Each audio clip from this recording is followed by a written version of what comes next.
पहले ही मुझे यह दौड़ भरी जिंदगी से इस प्रकृति की खूबसूरती में आकर एक बहुत अच्छा लग रहा था।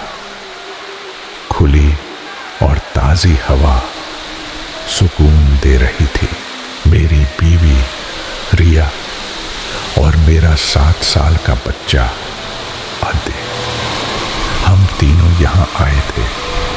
इस फार्म हाउस के पीछे एक बड़ा घना जंगल है। दिन में भी कोई अंदर जाने से डरे, इतना घना जंगल है। हमारे फार्म हाउस से दूर तक किसी का घर नहीं है। कोई तकलीफ नहीं है, लेकिन अगर किसी की मदद की जरूरत पड़ी तो वह भी नहीं मिलेगी। इस फार्म हाउस का एक रहस्य है। इस फार्म हाउस में एक तहखाना है। उसका दरवाजा आपको पहली नजर में दिखेगा भी नहीं। वो जो नीचे जमीन पर काले रंग की मार्बल है ना, वही तो है इस तहखाने का दरवाजा। मेरी बीवी रिया और बेटा आदित्य यहां आने के बाद बहुत खुश थे। मैं जंगल में शिकार के लिए निकला। सोचा था कि जो सामने आएगा उसी का शिकार कर लेंगे। मैं अपनी बंदूक लेकर उस घने जंगल में जा रहा था। इतना घना जंगल था कि सूरज की किरणें जमीन पर पहुंच ही नहीं पा रही थीं। चलते चलते मैं बहुत अंदर तक आ गया। अचानक चारों ओर अंधेरा छाने लगा। आसमान में घने काले बादल छा गए थे। मैंने घर जाने का फैसला किया। मुझे एक बहुत ही डरावना नजारा देखने को मिला। एक मेरी ही उम्र का आदमी हाथ में कुल्हाड़ी लेकर खड़ा था। सामने काली साड़ी पहने एक औरत घुटनों पर बैठी थी। उसके बाल बिखरे हुए थे, जिससे उसका चेहरा नहीं दिख रहा था, लेकिन उस आदमी की आंखें एकदम लाल थीं। वो पूरी गति से कुल्हाड़ी को उसकी गर्दन की ओर ले जाने लगा। मुझे मजबूरन गोली चलानी पड़ी। वो आदमी पीछे गिर गया। मैं तो किसी जानवर का शिकार करने निकला था, लेकिन मेरे हाथ एक इंसान का खून हो गया था। लेकिन मेरे सामने भी तो कोई रास्ता नहीं था। मैं उसे नहीं मारता तो वह उस औरत को मार डालता। मैं पास गया। वह अभी भी जिंदा था, मेरी तरफ देख रहा था। मैंने उस औरत को पकड़ा और खड़ा किया। जोरदार बारिश हो रही थी। वो कांप रही थी ठंड से। मैंने उसे गर्म महसूस कराने के लिए कसकर गले लगाया। पता नहीं क्यों शरीर के भीतर एक अजीब सी भावना हुई, जैसे हम दोनों और भी करीब हो गए हों। वह मुझसे कुछ कह नहीं रही थी। बाहर बारिश गिरती ही जा रही थी। थोड़ी देर बाद वह चलने लगी। मैं उसको लेकर चलने लगा और मैं बार बार पीछे उसे देख रहा था।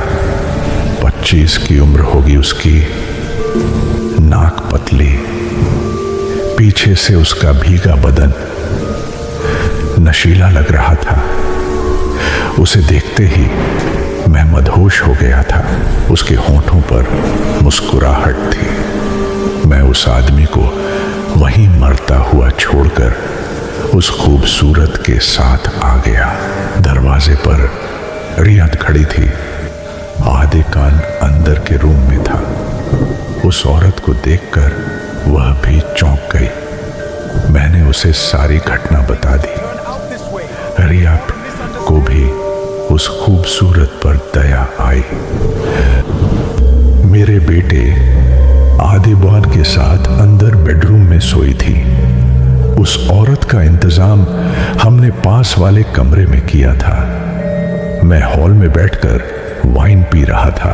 बाहर बहुत तेज बारिश हो रही थी, लेकिन मेरी नजरों के सामने बार बार मोहिनी उसके नशीले बदन के सामने यह वाइन भी फीकी लग रही थी। अचानक पीछे से आवाज आई। मैंने पलट कर देखा तो वह दरवाजे में खड़ी थी। काली साड़ी, बालों को खुला छोड़कर वह अंदर चली गई। दरवाजा खुला छोड़कर मैंने अपने हाथ का गिलास एक ही घूंट में खाली कर दिया और उसके रूम के अंदर गया। मोहिनी बेड पर बैठी थी। मैं उसके पास जाने लगा। मुझे उसकी गर्म सांसों का एहसास होने लगा था। उसके चेहरे पर वही मुस्कुराहट थी। मैंने दरवाजे की तरफ देखा। मेरी बीवी रिया वहीं खड़ी थी। उसकी आंखों में गुस्सा साफ साफ दिख रहा था।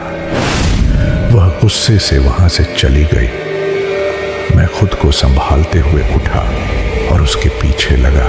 वह अंदर गई, हाथ में बैग और आधी नींद से उठे मेरे बेटे आदिन को लेकर गाड़ी में बैठकर निकल गई। मैंने पलटा।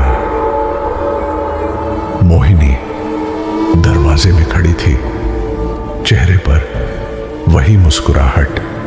मेरा दिमाग सुन्न हो गया था। मैं उसके पीछे पीछे अंदर गया। दिन गुजरते जा रहे थे। वह मेरे लिए खाना बनाती थी पर खुद नहीं खाती थी, कुछ भी नहीं बोलती थी। हमेशा वह काली साड़ी पहनती थी। उसके साथ होने के बाद मुझे गहरी नींद लग जाती थी। नींद से उठने पर वह मुझे आसपास नहीं दिखती तो मैं बेचैन हो जाता था। उसे देखते ही मैं दौड़ते हुए जाकर उसे बाहों में भर लेता था। लेकिन वह कौन है? कुछ खाती क्यों नहीं? वह आदमी कौन था? मैं चाहकर भी उससे कुछ भी सवाल नहीं कर पा रहा था। 2 हफ्ते गुजर चुके थे। मैं उसके प्यार में मदहोश हो चुका था। जैसे मैं किसी गाड़ी में बैठा हूं और ड्राइविंग सीट पर मोहिनी बैठी है। लेकिन उस रात किसी ने दरवाजे पर दस्तक दी। अचानक मुझे एक आवाज आने लगी। आवाज आ रही थी तहखाने से। मोहिनी तहखाने का दरवाजा खोलकर खड़ी हो गई। उस रात के बाद मुझे गहरी नींद लग गई, लेकिन पता नहीं कैसे मेरी नींद खुली। मोहिनी मेरे पास नहीं थी। किसी जंगली जानवर के कुछ खाने की आवाज आ रही थी, चबाने की आवाज। आवाज तहखाने से ही आ रही थी। मुझे पिछली रात की घटना याद आ गई। मैंने जल्दी से उसका दरवाजा खोला। दरवाजा खुलते ही एक बहुत ही गंदी बदबू आई। मैं धीरे धीरे सीढ़ियों से नीचे उतरा। मैंने जो देखा, सामने मोहिनी ठाए बैठी थी। उसकी गोद में एक 4-5 साल का लड़का था। उसने पहले ही उसकी गर्दन मरोड़ दी थी। वहां बहुत सारा खून बह रहा था और पास में एक हड्डियों का ढांचा पड़ा था जो सड़ चुका था। उसने मेरी तरफ देखा। उसका चेहरा खून से भरा हुआ था। उसके दांत खून और मांस से लाल हो गए थे और उसके चेहरे पर वही मुस्कुराहट थी। जब मुझे होश आया तो मैं मेरे बेड पर था और मोहिनी पास ही में थी। तो जो मैंने रात को देखा वह क्या सपना था या हकीकत, वह बहुत मासूम लग रही थी। लेकिन जैसे ही उसका खून से लथपथ चेहरा याद आया, मैं डर से उठ खड़ा हुआ। मैं फिर से तहखाने के दरवाजे पर गया। दरवाजा खोला, फिर वही बदबू, लेकिन सामने एक नहीं 2 हड्डियों के ढांचे थे। उसने दूसरे बच्चे को भी खाकर मुझसे कुछ ही इंच की दूरी पर मोहिनी खड़ी थी। चेहरे पर वही मुस्कुराहट। मेरा सारा नशा उतर चुका था। मैंने पास में पड़ी कुल्हाड़ी उठा ली। मैं उसके लंबे घने बालों को पकड़कर खींचते हुए जंगल के अंदर ले गया। आज मैं इस नरभक्षक औरत का सर धड़ से अलग कर दूंगा। मैंने उसकी बात को नजरअंदाज कर कुल्हाड़ी तेजी से उसकी गर्दन की ओर लिया। धाड़ गोली मेरी पीठ पर लगी। मैं गिर गया। वो आदमी मेरे पास आकर देख रहा था। फिर उसने मोहिनी को कंधों से पकड़कर उठाया। वह पलटकर देखी। उसकी नजर मुझ पर थी और चेहरे पर वही मुस्कुराहट थी। उस बेचारे को लग रहा था कि वह उसे देखकर मुस्कुरा रही है। बिल्कुल जैसे मुझे लगा था उस दिन।